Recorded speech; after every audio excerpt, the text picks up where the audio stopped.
गावापासून शहरापर्यंत व शहरापासून राज्यापर्यंत घडणाऱ्या सामाजिक राजकीय घडामोडी आपल्यापर्यंत तात्काळ पोहोचवण्यासाठी आपल्या सेवेत दाखल होत आहे। शिवसेना उद्धव बाळासाहेब ठाकरे पक्षाच्या वतीने आयोजित आजच्या या पत्रकार परिषदेमध्ये सर्व डिजिटल तथा प्रिंट माध्यमांच्या मान्यवर प्रतिनिधींचे मनपूर्वक स्वागत आहे। या पत्रकार परिषदेत माझ्या समवेत विदर्भ समन्वयक आयुष्यमान सुरेशजी साखरे, जिल्हा प्रमुख देवेंद्रजी गोडबोले, पश्चिम विदर्भाच्या संघटिका आसावरीताई देशमुख, सुशीलाजी नायर आणि सगळे मान्यवर पदाधिकारी उपस्थित आहेत। ही पत्रकार परिषद एका महत्त्वाच्या विषयावर पक्षीय राजकारणाच्या पलीकडे जाऊन एका अत्यंत संवेदनशील मुद्द्यासाठी तातडीने बोलावली गेली। आपल्या सगळ्यांना याची कल्पना आहे की ज्या पद्धतीने एकूण राज्यभरात आणि देशभरातलं वातावरण चालू आहे, महिलांची जी हेळसांड होतीये, एकीकडे आमचे सन्माननीय पंतप्रधान मोदीजी असं सांगत आहेत की मोदी का परिवार है, मोदी की गॅरंटी है। मोदीजींचा परिवार कुठे आहे, आम्हाला जरा त्याची उत्तरं हवी आहेत। कारण ॲथलेटिक्समध्ये खेळणाऱ्या, ऑलिम्पिकमध्ये खेळणाऱ्या ज्या मायमाऊल्यांनी या देशासाठी सुवर्णपदकं मिळवली आणि ज्यांनी भाजप खासदार ब्रिजभूषण यांच्यावर लैंगिक शोषणाचे आरोप केले, काय त्या मोदीजींच्या परिवारात येत नाहीत का? कारण त्यांना न्याय मिळालेला नाही। हाथरस, उन्नाव, कठुआ इथल्या ज्या पीडिता आहेत, काय त्या मोदीजींच्या परिवारामध्ये येत नाहीत का? त्यांनाही न्याय मिळालेला नाही। मी काल वर्ध्याच्या दौऱ्यावर होते, परवा दिवशी, तेव्हा वर्ध्याच्या दौऱ्यावर काही लोक भेटायला आले होते। वर्धा बुलढाणा समृद्धी महामार्गावर जो अपघात झाला, या अपघातामध्ये 25 ते 30 लोक मृत्युमुखी पडले, ज्यांचे मृतदेहही ओळखता येत नव्हते आणि त्यावेळेला सरकारने त्यांना 25 लाख रुपये प्रत्येकी देऊ केले होते। मात्र त्यातल्या कुणालाही 25 लाख काय 25,000ही मिळाले नाही। काय ही सगळी माणसं मोदीजींच्या परिवारामध्ये येत नाहीत का? मणिपूरमध्ये 2 मायमाऊल्यांची विवस्त्र धिंड काढली गेली, यांच्यावरही म्हणजे मोदीजींना जगभर फिरायला वेळ आहे, निवडणुकांचा प्रचार करायला वेळ आहे, परंतु काय मणिपूरच्या त्या 2 बहिणी मोदीजींच्या परिवारामध्ये येत नाहीत का? मोदीजी त्यांचा परिवार म्हणून सगळी लोक लिहित आहेत, पण वर्ध्याची सभा संपल्यानंतर मी जेव्हा काल गोंदियामध्ये पोहोचले, त्यावेळेला गोंदियाहून परतत असताना मला या पूजाताई तळस भेटल्या, ज्या आत्महत्येच्या विचारापर्यंत पोहोचल्या, ज्या त्यांची आत्मसन्मानाची लढाई लढत आहेत।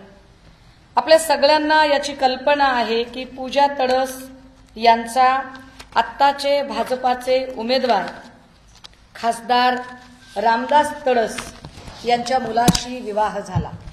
हा विवाह कोणत्या परिस्थितीत झाला याच्याही बातम्या आपणच सगळ्यांनी केल्या होत्या की कारवाई टाळण्यासाठी म्हणून खासदार साहेबांच्या सुपुत्राने तो विवाह केला। पण त्यानंतर त्या मुलीचं पुढे काय झालं?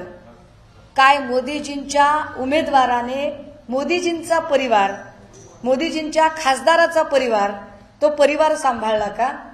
तर ज्या मुलीला कारवाईच्या भीतीने फक्त लग्न केलं आणि तिला एका फ्लॅटवर नेऊन ठेवलं, त्यानंतर तिची अवस्था काय झाली हे कोणीही बघितलं नाही।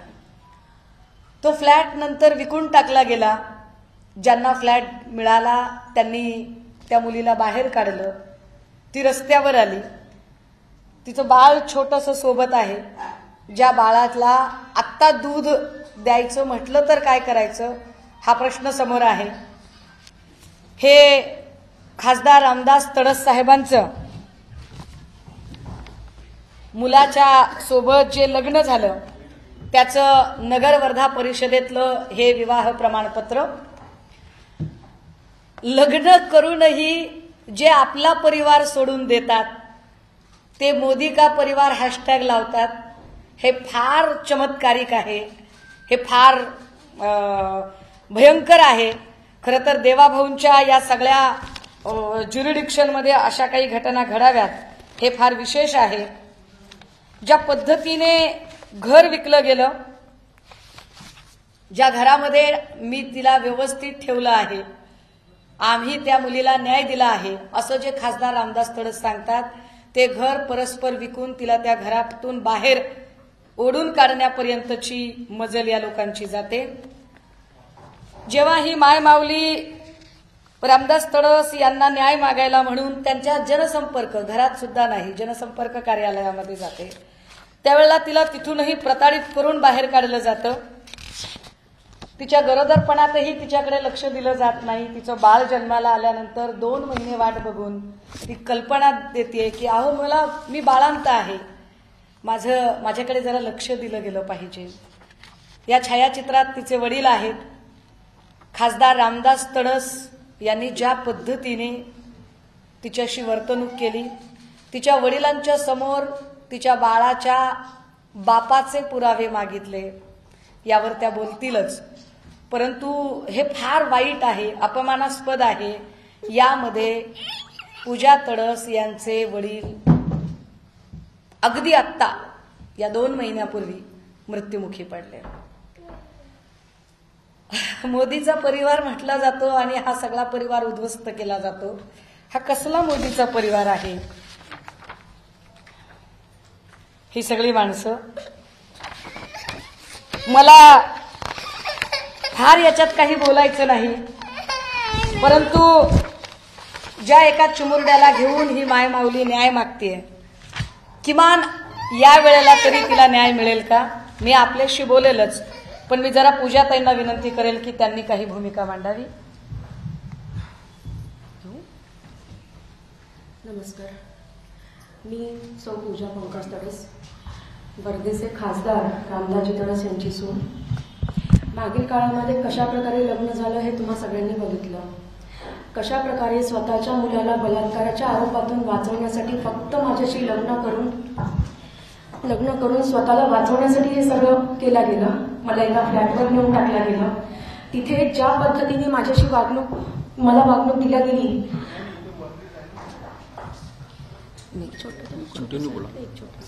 बोला तुम्ही बोला.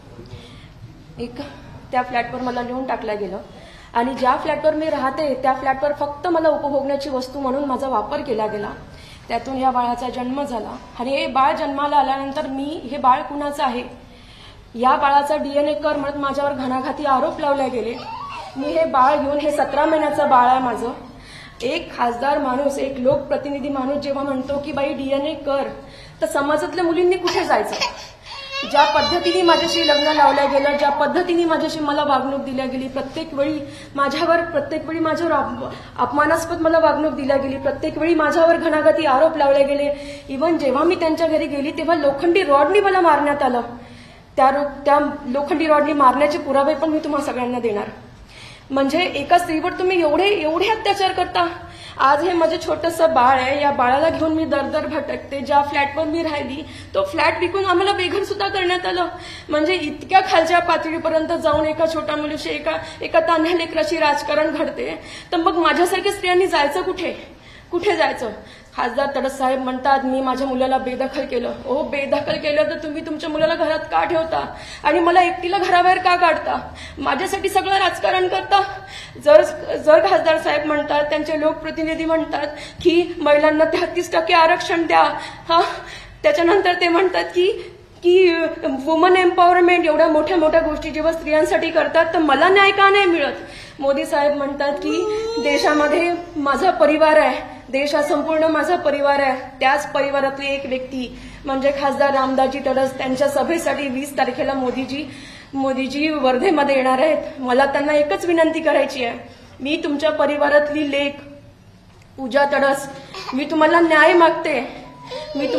मागते की जर मी तुमच्या परिवारातला हिस्सा आहे तर या बाळाला न्याय द्या. या बाळाच्या अस्तित्वाचा प्रश्न आहे, माझ्या अस्तित्वाचा प्रश्न आहे, माझ्या स्वाभिमानाचा प्रश्न आहे. जेव्हा लोक म्हणतात की DNA कर, आज मी समाजासमोर जेव्हा जाते तेव्हा मला माझ्याकडे घाणेरड्या नजरेने लोक बघतात की या बाळाचा बाप कोण आहे. इतक्या घाणेरड्या शब्दामध्ये तुम्ही माझी अवहेलना करता. आज मी आहे, उद्या माझ्यासारख्या 10 पूजा समोर येतील. हे बाळ आहे माझं, या बाळाकडे बघा आणि मला सांगा माझं कुठे चुकते, माझा अपराध काय? माझ्यासारख्या मुलीला तुम्ही डीएनए मागता, करायला तयार आहे मी डीएनए. माझं फक्त एकच हे आहे की कोर्टातून करा, सर्व समाजासमोर करा, मी डीएनएला तयार आहे. पण माझी अशी अवहेलना, माझा असा अपमान तर करू नका. ऍटलिस्ट जे काही आहे ते सर्व मी तुमच्या समोर मांडलं. कशा पद्धतीने लग्न झालं, काय झालं. मला साधं 2 वेळचं अन्न सुद्धा देत नाही. या बाळाला दूध पाजण्यासाठी मला कणकेचा घट्टा करून पाजावा लागतो. इतकी दयनीय अवस्था माझी करता. माझा दोष काय ते मला सांगा. आणि ज्या लोकप्रतिनिधीचे तुम्ही त्यांची सभा घ्यायला जिथे वर्धेत येणार आहात, तिथे तुम्ही मला थोडा वेळ द्या आणि माझी ही समस्या जाणून घ्या की एक लोकप्रतिनिधी जेव्हा आपल्या सुनेला न्याय देऊ शकत नाही तर ते समाजाला काय न्याय देतील. या पूजाताई तडस, ज्या खरं तर त्या मला वर्ध्याच्या सभेत भेटल्या असत्या तर मी त्यांना वर्ध्यातच लोकांच्या समोर उभं करू शकले असते.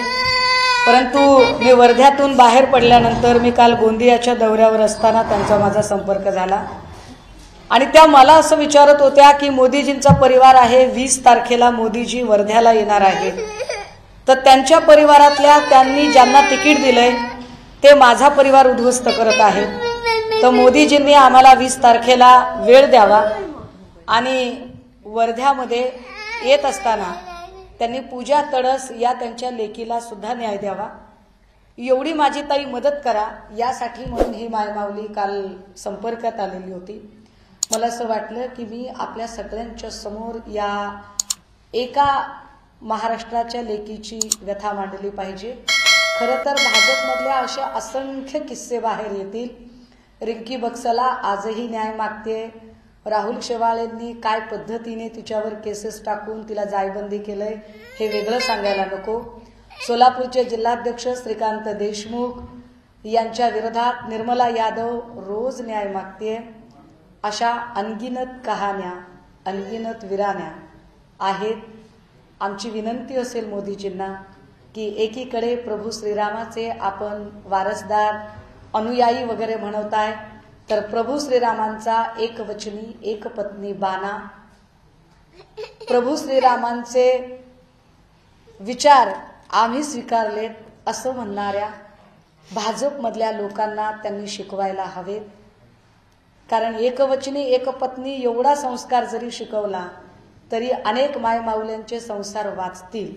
आणि 20 तारखेला ज्या पद्धतीने पूजा तडस यांनी मोदीजींना वेळ मागितलाय, आपल्या सगळ्यांच्या साक्षीने पंतप्रधान महोदयांनी या एका लेकीची ही हाक आणि तिची फिर्याद ऐकण्यासाठी 20 तारखेला वर्ध्यामध्ये वेळ द्यावा ही अपेक्षा आहे. मी आपल्या प्रश्नांची उत्तर द्यायला तयार आहे.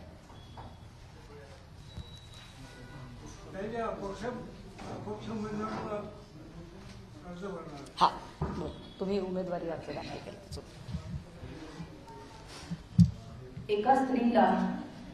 एका स्त्रीला तुमच्या घरातल्या सुनेला, सून ही घरातली लक्ष्मी असते, तुम्ही त्या सुनेला डीएनए मागता, हे बाळ माझ्या मुलाचं नाही, हे बाळ माझं नाही म्हणून माझा अपमान करता.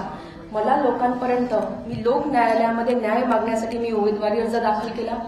त्याच्यामध्ये अपक्ष राहून मी त्याच्यामध्ये नामांकन अर्ज दाखल केला आणि त्यातून समाजापर्यंत पोहोचण्याचा प्रयत्न केला, मी न्याय मागण्याचा प्रयत्न केला. आज माझ्या या अस्तित्वाच्या आणि स्वाभिमानाच्या लढाईमध्ये समाजासमोर उपस्थित राहून मी समाजाला फक्त एकच मागणं मागते की आज माझ्यावर ही अवस्था आहे, उद्या समाजातल्या सर्व स्त्रिया एक दिवस न्याय मागायला येतील तेव्हा तुम्ही या प्रश्नांची उत्तरं कशा प्रकारे द्याल, हाच माझा एक साधा आणि सरळ प्रश्न आहे समाजाला. ही ठेवलेली बाई, तुम्ही म्हणता घरातल्या सुनेला ठेवलेली बाई, हा, त्याचं उत्तर त्या छोटं बाळ डिस्टर्ब करण्यामुळे त्यांनी सांगितलं की मला लोकांपर्यंत पोहोचायचं होतं, लोक माझं म्हणणं ऐकतील कसं, तो आवाज मोठा करण्यासाठी म्हणून मी तो नामांकन अर्ज दाखल केला की किमान मी उमेदवार म्हणून तरी माझ्या म्हणण्याला एक से प्राप्त होईल का, माझं म्हणणं पोहोचेल का, यासाठी तो उमेदवारी अर्ज त्यांनी दाखल केला. मी आधीच म्हटलं की पक्षीय राजकारणाच्या पलीकडे जाऊन एक महिला म्हणून जर त्या त्यांच्या न्यायाची आणि सन्मानाची लढाई लढत असतील तर मोदीचा परिवार म्हणवणाऱ्या सगळ्यांनीही त्यांना समजून घेतलं पाहिजे. आणि बहीण म्हणून, एका बाईचं दुःख म्हणून, बाईपणाच्या वेदना म्हणून आणि मी स्वतः बाई म्हणून त्यांच्यासोबत उभं राहिलं पाहिजे, म्हणून आम्ही आज त्यांना इथे बोलावले. विचार तुम्ही त्यांना सपोर्ट करणार का? शिवसेना सपोर्ट करणार का अपक्ष? एक लक्षात घ्या, मी ज्या अर्थी इथे आले त्या अर्थी एका बाईला बाईपणाच्या संवेदना समजूनच इथे आलीये.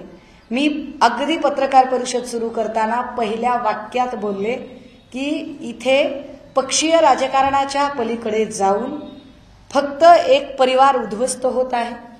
तो परिवार मोदीजींच्या परिवारातला परिवार आहे आणि मोदीजींच्या परिवारासाठी मोदीजी जर 20 तारखेला ज्याने यांचा परिवार उद्ध्वस्त केला त्याच्या प्रचारासाठी म्हणून मोदीजी जर 20 तारखेला वर्ध्याला येत असतील तर मोदीजींनी आधी यांचा परिवार दुरुस्त आहे का ते बघितलं पाहिजे.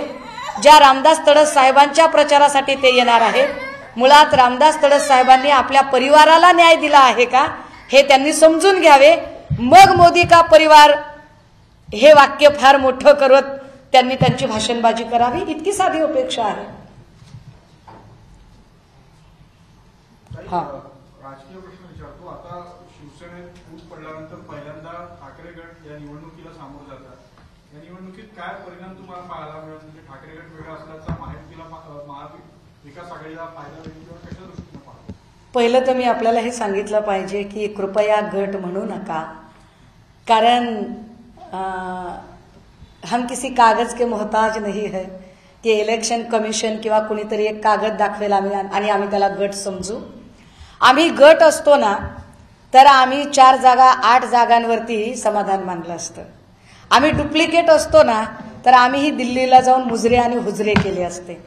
परंतु वंदनीय बाळासाहेब जेव्हा होते तेव्हाही अटलजी असतील, अडवाणीजी असतील, मुंडे साहेब असतील, महाजनजी असतील, जागा वाटपाच्या चर्चेसाठी मातोश्रीवर वाटाघाटी करायला यायचे. मातोश्रीवरून कधी कुणी वाटाघाटी करण्यासाठी दिल्लीला गेलं नव्हतं. परंतु ज्यांची खरी शिवसेना म्हणून मोदीजींनी चंद्रपूरमध्ये भलावण केली ते शिंदे साहेब टेंभी नाक्याला राहतात. जागा वाटपासाठी अमित शाह किंवा नरेंद्र मोदीजी हे टेंभी नाक्यावर आले नाही तर टेंभी नाक्यावरच्या माणसाला मुजरे आणि हुजरे करायला दिल्लीला बोलावून घेतलं. यातनंच उत्तर स्पष्ट आहे, गट कुणाचा आहे, पक्ष कुणाचा आहे, पक्षप्रमुख कोण आहे. ताकदीनं 21 जागा लढतोय आणि 21 जागा लढताना जर 13 निघून गेलेले असतील तर 13 पुन्हा निवडून आणण्याची दाखवतोय आणि होय तेवढा निकाल आम्ही दाखवू. रामदास तडस असं म्हणाले की आता निवडणुकीच्या काळामध्ये अशा प्रकारचे आरोप होत असतात. निवडणुकीच्या काळात आरोप होत असतात हे मी समजू शकते, पण एक बाळ जन्माला घालायला 9 महिने 9 दिवस लागतात. दाबलं बटन आणि झालं बाळ होत नाही. रामदास तडस साहेबांनी जरा पातळी राखून बोलावं. एका महिलेच्या गरिमेबद्दल आणि तिच्या सन्मानाबद्दल बोलताना रामदास तडस यांनी जरा संवेदनशीलता दाखवली.